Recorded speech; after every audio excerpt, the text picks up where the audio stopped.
সুপ্রভাত, কেমন আছো তোমরা সবাই? আশা করছি সবাই খুব ভালো আর সুস্থ আছো।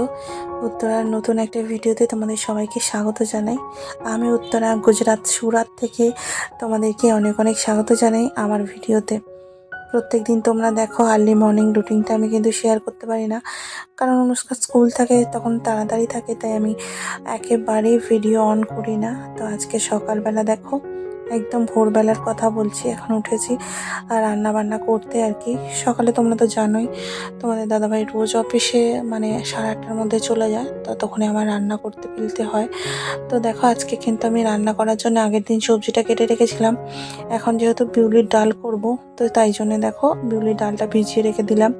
সবজি আর ভাতটা হতে হতে ডালটা একটু ভিজে যাবে। আর আগের দিন ডালটা আনাও হয়েছিল, ঢালাও হয়নি, তো সেটাকে ঢেলে রাখলাম। আর কি বলতো, গুজরাতে সকাল হতে কিন্তু অনেকটা সময় লাগে। এখানে 5:30 মানে একদম ভোরবেলা রাতের মতন অবস্থা থাকে। আর সকালবেলা হলে মানে মানে 7:30টার কমে তোমার এখানে সকাল হয় না। তো সেই জন্য 7:30টা পর্যন্ত ততক্ষণে সূর্য ভালো করে ঠিক ওঠে না। তো সকালবেলা উঠে দেখো আমি বসিয়ে দিলাম ভাতটা, আর এদিকে বসিয়ে দিচ্ছি অল্প একটু সয়াবিন আর কি ভাপিয়ে নিতে বা সিদ্ধ করে নিতে হালকা একটু। আর যেহেতু আজকে বৃহস্পতিবার, সেজন্য হাঁড়িটা মেজে আর বসালাম। আগের দিন হাঁড়িটা মেজে রাখা হয়নি, কারণ আগের দিন আমি মাজিই না, কারণ বুধবার বলে ওদিনকে আমার বাবুর জন্মদিন, তো সেই জন্য ওই দিনকে আমি হাঁড়িটা মাজি না আর কি ডেস্কিটা আর কি মাজি না। তো এখন মেজে আর নতুন করে ভাত বসিয়ে দিলাম। অনেকটাই ভাত করবো আজকে। আজকে জানো তো, এখানে আমি ভেবেছিলাম যে অন্য কিছু রান্না করব, কিন্তু অনেক দিন পর দেখছি সয়াবিনের প্যাকেটটা পড়েই আছে, আর সেই জন্য ভাবলাম সয়াবিনটা বসিয়ে দিই। আর আমি দেখো নিউট্রেলার যে সয়াবিন ওগুলো ইউজ করি না, আমি কিন্তু সাফোলার যে সয়াবিনটা আছে ওইটা ইউজ করি। একটা বড় প্যাকেট নিয়ে আসা হয় মাসে, মানে একবার তো তোমার হয়ই আর কি নিয়ে আসা। আর আজকে একেবারে সিম্পল সাধারণভাবে নিরামিষ একটা সবজি বানাবো, সেজন্য দেখো বানিয়ে নিচ্ছি এখানে সয়াবিনটা ভাজা। আর কি বলতো, অনুষ্কাদের এখন স্কুলে ছুটি দিয়েছে, তার কারণ হলো গুজরাট বোর্ড এখন মাধ্যমিকের পরীক্ষা হচ্ছে, মানে 10th ক্লাসের যে পরীক্ষাগুলো সেটা এখন গুজরাতে হচ্ছে। তো সেই জন্যে আর কি যারা গুজরাট বোর্ডে পরীক্ষা দেবে না তাদের স্কুল কিন্তু ছুটি রেখেছে। তো সেই জন্যে সকাল বিকেল মানে দুপুরবেলা আবার রান্না করতেই হবে। সকালে মুড়ি খাওয়ার জন্য কিছু একটা চাই, তো ভাবলাম দুজনকে ভাতই খাইয়ে দেবো। তো দুপুরবেলা যদি ভাত খায় তো খাবে, না খায় না খাবে, তো বেশি করে সবজিটা করে রাখি। ওরা তো যেহেতু বাড়িতে আছে, রুটি মুড়ি যে কোনো দিয়ে খেতে পারবে। তো সেই জন্যে অনেকটা করে সবজি বানাচ্ছি একসাথে। দেখো বাচ্চাদের ছুটি থাকলে কি হয় বলো তো, এইভাবে করে সবজিটা বানালে অনেকক্ষণ মানে আর কি থাকে। ছোট বাচ্চা যেহেতু, যখন খুশি খিদে পাবে তখন কিন্তু আমি যে কোনো একটা রুটি টুটি বানিয়ে দিয়ে সবজিটা দিয়ে দিলাম একটু, তো খেয়ে নিতে পারবে, সেই জন্য একটু বেশি করে বানানো। আর গুজরাতে দেখবে ওয়েস্ট বেঙ্গলে মাধ্যমিক পরীক্ষা হয়ে যাওয়ার পর কিন্তু গুজরাট বোর্ড পরীক্ষা নেয়। প্রত্যেকবারই আমি দেখি এরকমই হয়। তো সেই জন্যে এখন কিন্তু মানে মাধ্যমিকে যেহেতু পরীক্ষা চলছে, অনেক কিন্তু বাচ্চারা এখন ঘরেতে, আর মায়েদের ওই একই চিন্তা, সামার ভ্যাকেশনের আগে একটা ছোট মিনি সামার ভ্যাকেশন পড়ছে। তো গুজরাতে আসার পর থেকে না এরকমই ব্যাপার হয়। আমি তো বেশ পছন্দ করি, তবে অনেক বাচ্চারা পড়াশোনা করে, অনেক বাচ্চারা আবার পড়াশোনা না করে খেলাধুলাতে মন দেয়।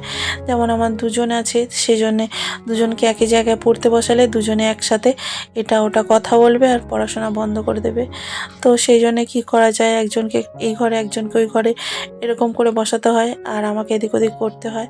তো সকালবেলা দেখো আমি তো আদা জিরে বাটা দিয়ে রান্না করবো ভেবেছিলাম, তো ভাবলাম একবারে বিউলির ডালে মশলাটাই করে নিই। তো সেই জন্য দেখো কালো জিরে আর কাঁচা লঙ্কা আর কি ফোড়ন দিয়ে তার মধ্যে দিয়ে দিলাম তেজপাতা দিয়ে সবজিটাকে ভালো করে কষিয়ে টষিয়ে নিয়ে এখন একটু জিরে আর মৌরি বাটা দিচ্ছি, আর একটু আদা বাটা দিয়ে সবজিটাকে ভালো করে কষিয়ে টষিয়ে নিয়ে এখন শেষে সয়াবিন ভাজাটা দিয়ে ভালো করে কষিয়ে নিচ্ছি। আর এই সবজিটা না ভীষণ টেস্টি হয়, আর একবার বানিয়ে দেখো তোমরা, খুব ভালো লাগবে। নিরামিষ সবজি এইভাবে বানালে যে এত সুন্দর খেতে লাগে, আমিষ সবজিকেও কিন্তু হার মানিয়ে দেয়। আমার তো নিরামিষ সবজি ভীষণ পছন্দ, আর মাঝে মাঝে বানাইও আমি নিরামিষভাবেই। এই যে ঢাকা চাপা চাপা দিয়ে রেখে দিলাম, এবার হয়ে যাবে। এদিকে দেখো আমার কিন্তু ভাতটাও হয়ে গেছে। ভাতটা তো সবার প্রথমে বসিয়েছিলাম, এতক্ষণে ভাত হয়ে গেছে। আর একটু বেশি করে ভাত করলাম আজকে, ছেলেমেয়েরা যদি খায় তো থাকলে আর কি খেতে পারবে। আর এদিকে দেখো ডালটা কত সুন্দর মানে আর কি ভিজে গেছে। একটু ভিজিয়ে রাখলে কত যে সুবিধা হয় ডাল রান্না করার ক্ষেত্রে, বিশেষ করে বিউলির ডাল। আর বৃহস্পতিবার বলে কি বলতো, মুসুর ডালটা আর করলাম না, বিউলির ডালটা করলাম। আর যে একেবারে করি না সেটা কিন্তু নয়, তো মাঝে মাঝে করেও ফেলি, তবে যতটুকু মানা যায় ততটুকু চেষ্টা আর কি। আর দিয়ে দিলাম দেখো ডালটা সিদ্ধ বসাতে আমি একটু সামান্য নুন আর একটু তেল দিয়ে সিদ্ধ বসাই বিউলির ডাল, কারণ বাইরে যাতে বেশি বেশি ছিটিয়ে না পড়ে। আর এখানে দেখো ডালের মশলাটা বানিয়ে নিচ্ছি। এতে আমি দিয়ে দিয়েছি মৌরি আর আদা বাটা, তার সাথে অল্প একটু লঙ্কা গুঁড়ো, হলুদ গুঁড়ো, নুন স্বাদ মতো দিয়ে দিলাম। যেহেতু ডালে একটু নুন দিয়েছি সেই জন্যে এতে একটু সামান্য দিয়ে দিলাম, পুরো ডালটায় নুন নুন হয়ে যাবে। আর দেখো সবজিটা কতটা সিদ্ধ হয়ে গেছে, আমি নুনটা চেক করছি। এতটা সবজি বানাচ্ছি তো একসাথে, নুনটা চেক না করলে নুন কম হতে পারে, তখন আবার খেতে বসে নুন চাইবে সবাই। এতটা সুন্দর আর গ্রেভি গ্রেভি হয়েছিল সবজিটা যে কি বলবো। এদিকে দেখো আমি কড়াই আর একটা বসিয়ে দিয়েছি, আর এখন বানাবো হচ্ছে ডালটা। আর আমার কি বলতো, ডালটা বিউলির ডাল না নিরামিষ দিনে করতে ভীষণ ভালো লাগে। একটু জল দিই এই জন্যে যাতে বান্নাটা ধরে না যায়। ভালো করে বান্নাটা কষিয়ে নিয়েছি জলের মধ্যে দিয়ে, তারপরে দিয়ে দিলাম ডাল সিদ্ধ করে রাখাটা। আর বেশ ছটার মতন সিটি দিয়েছি, একদম গলে গেছে ডাল। তো এখন দিয়ে দিচ্ছি জল বেশি করে, কারণ বিউলির ডাল একটু পাতলাই বেশ ভালো লাগে মনে হয় আমার, তো সেই জন্যে। আর কিছুই করার নেই। ডাল আর ডাঁটা আলু সবজি এগুলো করে নিয়ে আমি একটু সেলাই বসবো, কারণ অনেক দিন হলো আমি যে রেগুলার বেসিকে যে জামা কাপড়গুলো পরি সেগুলো অনেক দিন হলো আর কি সেলাই করা হচ্ছে না। একটু হয়তো খুলে গেছে, কোনোটা কোনো প্রবলেম হয়েছে, তো অনুষ্কার কয়েকটা জামা আছে সেগুলো ভাবছি বসবো। তো সকালবেলা রান্না বান্না করে নিলে না একটু সময় পাওয়া যায় তাড়াতাড়ি করে একটু কিছু করার। আর ডালটা এই যে দেখো হয়ে গেছে, তোমাদের দাদাভাইকে দিয়ে দিয়েছি, ও চলে গেছে। দিয়েই আমি বসেছি একটু সেলাই করতে, কারণ এরপরে যদি আমি কোনো কাজে নিয়ে নেই না, ঘর বাড়ি পরিষ্কার করা এসব করতে চাই, তাহলে আর সেলাই করা হবে না। আর অনেক দিন সেলাই মেশিনটা চালানো হয় না, আর যেই বসেছি একটু আধটু তো ওতে প্রবলেম দেবেই, কারণ অনেক দিন হলো আর কি বসাই হয় না এখানে। যেই থেকে মানে এদিকে মেশিনটা নিয়ে এসেছি তখন থেকে আর কি হয়ই না। তো দেখো এই জামাটা আমি প্রায় দিনই পরতাম আগে, কিন্তু এই জামাটা একটা সাইড আর কি খুলে গেছে সেলাইটা, সেটাও পরা হচ্ছিল না। এই যে আমাকে 11টার মধ্যে তাড়াতাড়ি করে ঘরের সমস্ত কাজ করে বাবুকে আনতে যেতে হবে, তো সেই জন্য আমি একদম মেশিনে বসতামই না। তো এখন যেহেতু ছুটি আছে অনুষ্কার স্কুলে, ও ভাইকে আনতে যায়, তো সেই জন্য আমি একটু বসলাম মেশিনে আর কি। মেশিনটা চালানো খুব জরুরি জানো তো, কারণ অনেক দিন মেশিনটা পড়ে থাকলে তাতে প্রবলেম চলে আসে, ভালো করে আর কি সেলাই হতে চায় না। এখানে আমার এই জামাটা আর কি ধারটা খুলে গেছিলো, ওটা একটু সেলাই করে নিলাম। আর তার সাথে কি বলতো, মনটাও ভালো থাকে। একটা কাজের মধ্যে থাকলে, যে কোনো কাজই বলো না কেন, সেটার মধ্যে থাকলে মনটা অনেক ভালো হয়ে যায়। আর এই যে বারবার করে আমি ধাগাটা আর কি কেটে যাচ্ছে, আসলে ববিনে না আমার সুতো পরানোই নেই, ববিনটা মানে ববিন কেসটা আর কি ফাঁকাই ছিল। অনেক দিন হলো তো আমি সেইভাবে সেলাই করি না, কোন কোন ববিনে সুতো আছে সেটাও জানি না, যে কোনো সুতো দিয়ে আর কি সেলাই করছি, কোনো ম্যাচিং করছি না। সত্যি আমি পারিও বটে, মানে যা তা মানে সেলাই করে দিচ্ছি আর কি ধাগা দিয়ে। তো যখন সেলাই করতে বসি না তখন মনে হয় কখন যে আমি কাজটা করে উঠবো, আমার বাকি কাজগুলো পড়ে আছে, সেই হিসেবে আমি এই কাজগুলো করি। আর আমি কি বলতো, স্নানে যাওয়ার আগে এই জামাটা সেলাই করে যাচ্ছি, যাতে এসে আর কি পরবো আমি জামাটা। তো এতটাই মানে অপরিবর্তন হয়েছে আমার জীবনে যে আমার নিজের জামাগুলো সেলাই করার মতনও মানে সময় থাকে না।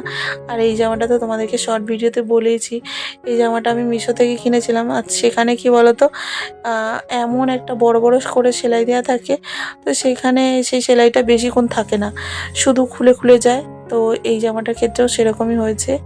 আর তোমাদের সাথে অনেক আমি কাপড়ের সেলাই করার শেয়ার করব। দেখো কত পড়ে রয়েছে আমার মেশিনের উপরে, ওই যতগুলো আছে আর কি সবই আর কি সেলাই করার বাকি। রেডিমেড জামাই কি বলতো এরকমই হয়, একটু আধটু মানে সেলাই খুলেই যায়। আগে একটু বসে সেলাই করে নেওয়া মানে নতুন জামাটার মধ্যে উচিত ছিল, কারণ নতুন অবস্থাতেই সেলাই করে নেওয়া একবার করে দরকার আছে কেনা জামা হলে। আমি তো সাধারণত কেনা জামা আগে পরতাম না, আর এই বিশেষ করে এই কয়েকটা মাস আমি পরছি। আর আমি দেখবে যে কোনো জামা কাপড় কিনি আর কি, সেগুলো কিন্তু হালকা হয়, আর বেশি একটা ভারী জামা কাপড় কিনি না। কারণ বিয়ের পর থেকে আমি এত ভারী ভারী জামা কাপড় পরেছি যে সেই জামা কাপড়গুলো রেডিমেড মানে রোজ যে ডেলি ইউজের জন্য আমি বার করতে পারিনি, কারণ এত ভারী বা এত এক্সপেন্সিভ জামাগুলো বাড়িতে কিন্তু রেগুলার হিসেবে পরা যায় না। তো তারপর থেকে আমি বুঝলাম, তো বাবু হওয়ার কিছুদিন আগে থাকতে বা তারপর থেকে আমি আর অত দামি জামা কাপড় আর কি কিনি না। দেখবে তোমরা, আমি কিন্তু হালকা দামের মধ্যে কিনি, যাতে আমি একবার পরে নেওয়ার পর রেগুলার ইউজের জন্য বার করতে পারি আর কি। এই পর্যন্তই ছিল ভিডিওটা। ভালো